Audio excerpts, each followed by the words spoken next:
All right, it is cold out there on this second day of 2022. This is the coldest day of this winter season so far, and it is the coldest day of the next 7. There's going to be a big improvement on this as we get into the early part of this week, but right now we're kind of at the bottom. This is about as cold as it will get, and I'll show you what those numbers look like. Clear skies over San Jose. How'd we do this? Well, part of the reason is the air is particularly dry out there right now. We've been importing colder air, obviously, but it's also got low humidity with it.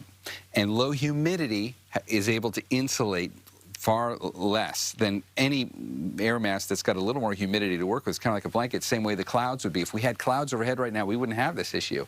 Clear skies, low humidity, temperatures down to freezing. San Jose, we were just looking at you, 34 degrees right now for San Jose. But the numbers are noticeably lower in the interior valleys of the North Bay and the inland East Bay. It's 27 right now, Santa Rosa. Number in Concord's 29. Number in Livermore is 29. Those are the locations where the freeze warnings are in place till 9 o'clock. So it's those North Bay valleys, inland valleys of the East Bay, and the South Bay. Now, just because you're not included in a freeze warning for the East Bay shoreline, the peninsula, or the city, it's cold. So cold enough that you want to bundle up. And the primary concern on a morning like this, on that line, it said hypothermia is a risk for vulnerable populations. Basically, that means anybody who does not have a place to get indoors where there's heating or warm blankets is at risk on a morning like this. So that's probably the top item to keep in mind. And of course, pets, pipes, and plants. Hopefully you did that last night. The afternoon's fine. We're going to be up in the mid-50s. And there's no fog. We've already covered that. We're watching the futurecast. It's just mid-level clouds. And at Santa Rosa at 3 miles, we're doing okay. So how long does this last? If we take a look at the North Bay valleys, temperatures here down into the upper 20s today. Look at the big improvement as we get into Monday and Tuesday. Tuesday, it's like a spike in heat. We're going up to the mid-40s. If you look at the East Bay valleys, so think of inland Contra Costa, inland Alameda counties, Concord, Livermore, 580, 680. Look at your jump by the time we get to Tuesday. Sunday is the coldest. It's still cold tomorrow morning on Monday, but it's noticeably better than this. Same story in the heart of the Bay, where we're in the mid-30s now. Didn't get to freezing in some spots, but you're still mid-30s. It's going to be 50 for the morning low by Tuesday. Here's how we're doing that. We're changing the air mass. Look at this large system up here in the Pacific. You would think a cold storm coming our way from the Gulf of Alaska would make it colder, and you'd be totally right. Most times that's what happens. But in this case, we're going to pull in some warmer air in front of it.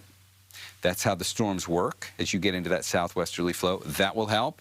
The clouds overnight are going to be the biggest factor that help, and will also start to increase the humidity in the air a little more, and that's how we get out of the freezer. Well, there's also some rain with it. Not a lot, but from Sunday night, really throughout the duration of Monday, light showers. So a cloudy day, light showers throughout the morning, into the afternoon and evening. There won't be a lot to this. It'll be scattered, but it's going to last long enough because it doesn't really clear out until we get past like Tuesday morning. So it's really late Sunday night through Tuesday morning. There's a chance of rain.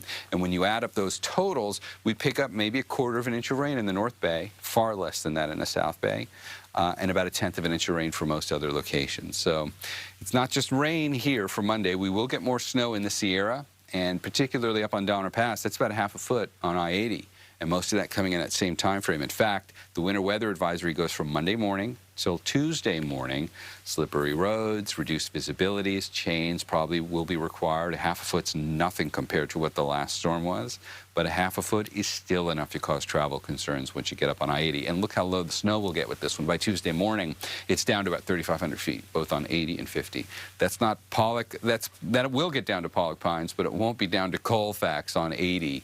That was quite impressive with that last system. All right, in the 7-day forecast, there's another chance for rain after the Monday rainmaker, and it gets here by Friday of next week. So we'll have more detail on that one as we get closer towards the end of next week, but at least it's nice to see things will stay active. We get a little more rain Monday, a little more snow Monday, a break for a few days, and then another light one coming in on Friday and Saturday. That's how you want these things to go. If we can get minor storms interspersed with breaks, that'd be a good way to spend winter.